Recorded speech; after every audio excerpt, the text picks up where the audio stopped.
today we're looking at the power sector, focusing on the deregulation of that particular sector. And joining me now is Mr. Mark Hassan Clever. He's the Chief Operating Officer of Shoreline Power Company, an indigenous power firm here in Nigeria. Of course, we do know that now that there's going to be deregulation of that particular sector, more private hands can now come in, and we're expecting the sector to be more efficient, to be more effective, and perhaps, increase the power supply to Nigerians as we would have the expertise of private hands. Good morning. Thank you so much, Mark, for being here. Having me. Now, you do know what the power situation in the country is and efforts that the federal government has been making to ensure that we do have more efficient power, or rather increase the power supply in the country. We currently have between just about 4,000 megawatts, and right now we're still having some issues. Sometimes it's not even up to that 4,000. Some of our power plants do not operate, go as high, achieve their installed, or rather maximum installed capacity, as it were. There have been several challenges. Give us your thoughts on what you think in terms of the present power situation in the country. What your thoughts are before we go into, the fact that the private hands are coming in, and what we should expect in terms of efficiency and increased power supply. Yeah. Thank you. How is the situation? I arrived at this studio with the usual no light situation yesterday night, so I think the situation is still, for the country as a whole, I would call it a disaster still. A lot of people suffer from not having electricity. At the same time, I should say, the government has taken bold steps in the right direction to change that. In what time frame, I think we have to discuss that in more detail, because I think the expectations that things can change overnight are totally wrong, because it can't happen. Do you think that's a general perception? I think so. At least from the political side, you always hear the promises that next year this and this and this will happen, and technically it simply cannot happen, or does not happen. Okay, for a country of over 160 million, for Nigeria, how much power do you think we ought to be generating right now?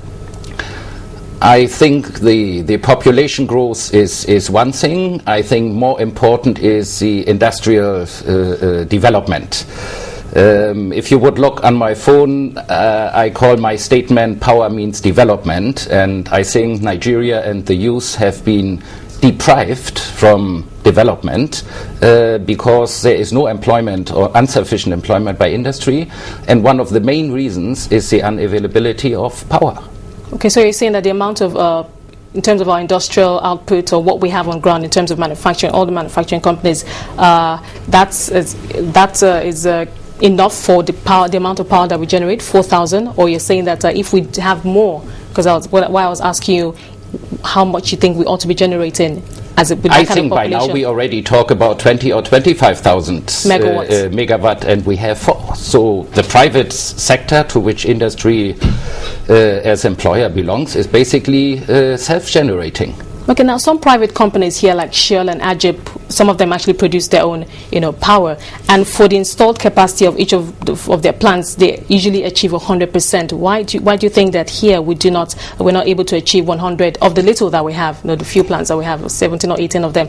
Why is it that we're not able to achieve 100%? As well? I think you have to differentiate between availability of a power plant to deliver, the potential to evacuate when I'm available to generate. And I think a lot of issues here is that power is not reaching the end user, because the integrity of the total system from generation, transmission to distribution is not functioning. And I think we'll come to a point of attractiveness of investment in the power sector later. I think the IOCs, as we call them in the oil sector, have as part of their agreement the obligation to invest in power, so they fulfill, as a private company, their investment in generation.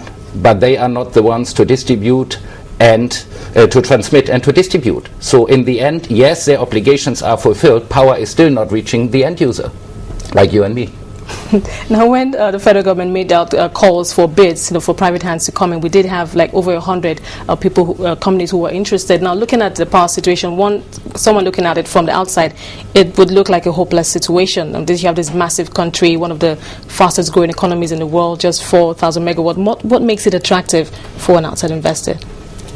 Well, I think if you look at the map of Africa and Nigeria as an economy, Nigeria after South Africa is standing out with a population of 160 million people. Of course, it is an attractive market which has a lot of demand.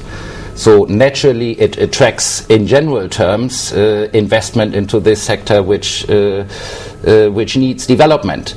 How that general perception of attraction can be realized into real investment is a different story, because we still have to ask ourselves to what degree is it happening and to what degree not, and what could attract it to make it happen in a shorter period than what we are seeing now. Well, are you optimistic that with this bold step taken, this right step in the right direction, private hands are coming in, now that it's been deregulated, states and local councils would actually be able to determine or participate in power generation and distribution in their local areas? Are you optimistic, coming from the fact that there's still some challenges inherent, policies, one government comes in, takes out policies, another one comes in, policy somersaults, as it were? Do you think that would be a concern for private investors? I'm quite happy with the policies and the development of the regulatory framework. I think we have a power minister now who himself came out of the private sector, and I think before he came minister, he was part of the team rewriting the power reform, and I think the private sector was quite happy about that. And I would say the infrastructure, the framework is being given. And the direction to privatize is also right. Yes, the government needs a regulator to control that sector. I think that is all around the world the same. The standard, okay. Now, how do we implement this? And I think the generation side, privatization, is more a technical and a bankability issue. I think it will be more difficult to look at the distribution side, because there we face the individual user and the time frame you have to take over, while at the same time you have to deliver and improve, and that is a new territory for the private sector. And I'm not sure whether the idea of privatizing all distribution companies at the same time is realistic. Why do you say? Just because of the challenge that the distribution? Yes, because in an organizational manner you have to manage that. I think it should have gone in steps on the distribution side than in one go. In the end, probably it will happen like that. Oh, okay, interesting. Well, we need to take a break now. Hold your thoughts for us. I have been talking to Mark Hassan-Clever. He's a Chief Operating Officer of Shoreline Power Company, an indigenous power firm in the country. We have been looking at the power situation and the deregulation of the power sector, what Nigerians can expect in terms of an increase in power supply. We'll take a short break now, and we'll be right back.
If you're just joining us, you're watching Business Morning, coming to you live from Channels Television. We're looking at the deregulation of the power sector, and I still have here with me Mr. Mark Hassan-Clever. He's the Chief Operating Officer of Shoreline Power Company. Now, before we went on the break, you were talking about the steps the federal government was taking to ensure that there's better efficiency, but you also did make a point that perhaps the federal government was too hasty in privatizing. Was it all the power, the distribution companies, you called it? I wouldn't say too hasty. The step to go for the privatization, I fully agree with that, under the right regulatory framework. And I think NERC, the authority doing that, I think is doing a good job there. The only thing I'm saying is, can you achieve a privatization of all distribution zones at the same time? I think you have to gain experience in the process. Yes, you have privatized other sectors, but here you say from one day to the other, I award contracts all over the country, and from the next day the whole distribution sector is being privatized. I don't think that the system is ready to accept and execute that. Well, what would that require? Because if the federal government is doing that, putting it in private hands, for the private sector, who are expected to have the know-how or expertise to handle that in terms of technology, trained personnel? I would not so much look into it of trained personnel. I think out of existing structures, you have a certain asset also of trained personnel. I look from it more from the commercial perspective. There is a price for the private sector to take over these distribution companies, and as a whole, you have to value that with an amount X, and that needs to be bankable. So where is the track record for banks, never mind who it is, who support international or local bidders to say, well, distribution company A worked very well, everything is fine, we can call the sector credible and bankable, let's go to the next one. The record has not yet been there, and I doubt that bankability will simply delay the process of privatization. You're saying the banks may not be willing? They have no track record, because privatizing... But it's a huge project that is expected to bring in huge returns, as it were. Otherwise, we probably wouldn't have seen that. We are not doubting the returns, huge or not. I think it's a little bit like gold digging scenario when you said now everybody is rushing to the power sector. I think it will be screened out again, and only credible and experienced players which will stay. I think that is important for the sector. So I think, like in every industrial segment, you need bankable returns, otherwise you don't get your financing. But there is no track record in this for the banks to refer to. You can only go to the international market, but that doesn't help, because I think a lot of financing has to come out from the local banking side. And that's where I believe if 1 or 2 or 3 have gone properly through the process, then 5 to 10 will move much faster, because we have seen that in the IPP sector for the private customers in the same way. Interesting. Well, let's hold your thoughts for us, Mark. We have Mr. Sidon Adinuba. He's a special advisor to the Minister of Power. We have him on the line now to join in this conversation. Good morning. Good morning, Sidon. Yeah, hello, good morning. Good morning. How are you? I'm very well, thank you. Well, I have been talking to Mr. Mark Hassan-Clever. He's the Chief Operating Officer of Shoreline Power Company. It's an indigenous power company here in Nigeria, and we have been looking at the deregulation of the power sector. Well, he has come up with some concerns and some challenges also that he thinks that may crop up along the line. Well, he says that at the end of the day, when companies, when there's been a final shortlist of companies that the banking participation in terms of providing funds may not come easily, and he thinks that perhaps the deregulation should come in phases, as it were. Do you agree with that? Well, thank you very much. I heard him very well. I think what you've done is a first summary of his position. Well, let me say certain things, comment on what three issues as raised before I answer these very question of yours. Did you ask a question? Why is it that Shell, Ajib, and AES? Sidan, could you do us a favor? Could you just turn down the volume of the TV set for a bit? They love the PNC and facilities. All right. Okay, I've done that. The answer to that very query is simple. Shell, Ajib, and AES are private sector organizations. Therefore, they have brought effectiveness and efficiency to bear on the operations. On the other hand, PACN is government-owned. It's noted for inefficiency and for abrupt operations. You cannot understand the wisdom of the government on privatizing the PACN assets so they can become more effective and more efficient to work for the benefit of the Nigerians, to the benefit of the Nigerian people. So that is the background of the ongoing electric power sector reform. There is another question he asked earlier, which is, why is it that there are so many companies interested in participating in the Nigerian power sector reform? I will answer this question by telling you the experience of telecoms companies between 2000 and 2003. During this period, Chief Olusegun Obasanjo was the address president. He went to different parts of the world asking telecom operators to invest in the emerging Nigerian GSM market. One of the companies he visited, another one, was Vodafone, the biggest mobile telephone operator in the world. The CEO, called Sir Christopher Gang, turned down Obasanjo's request.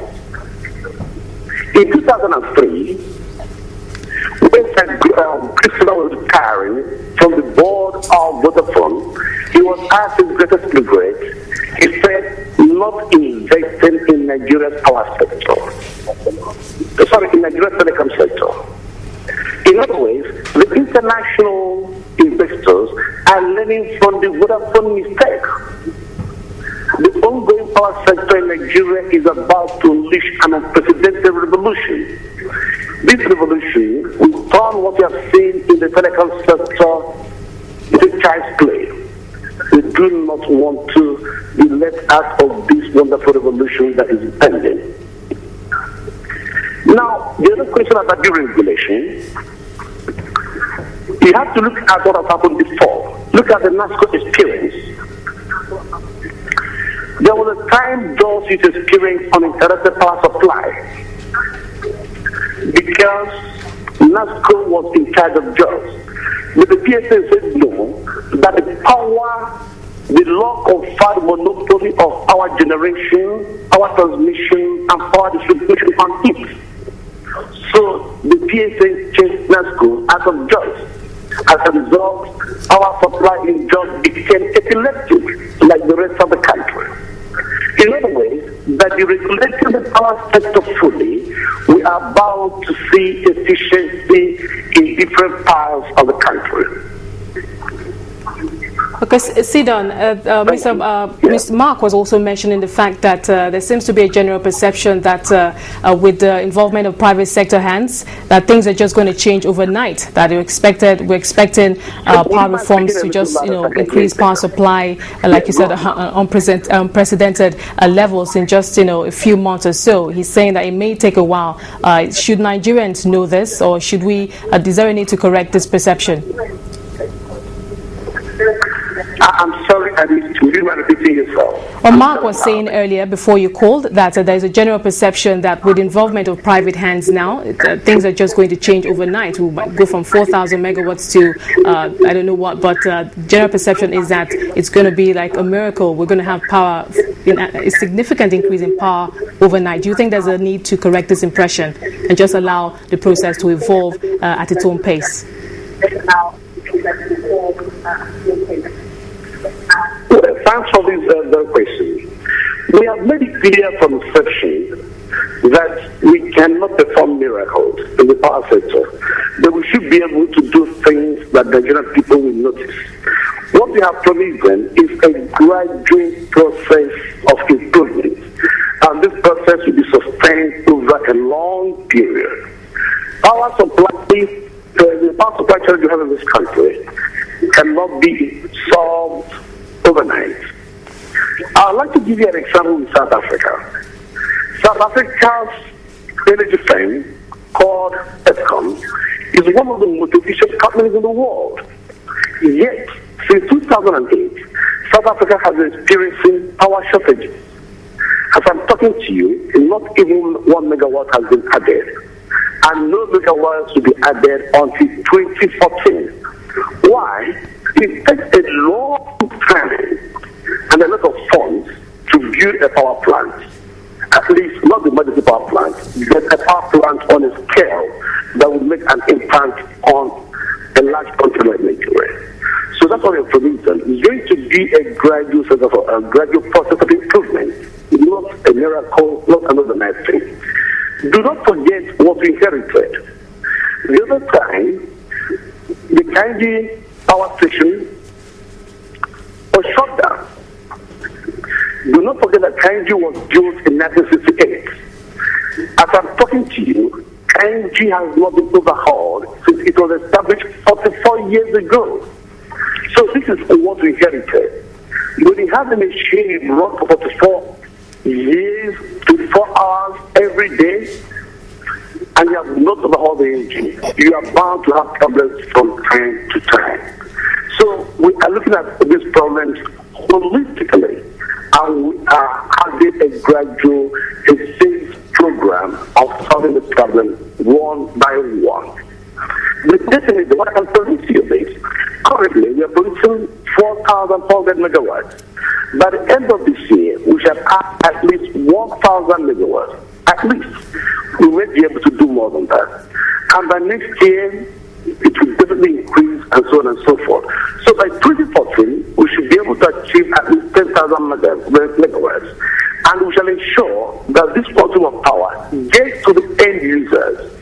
You can generate so much, but the people may not feel it. I'll give you an example. In August 2010, the country for the first time generated 3,800 megawatts. The system collapsed in a matter of minutes. Why? The transmission infrastructure has been in a mess. Therefore, it's unable to transfer the power from the point of generation to the point of use or need. But right now, we are solving the transmission problem.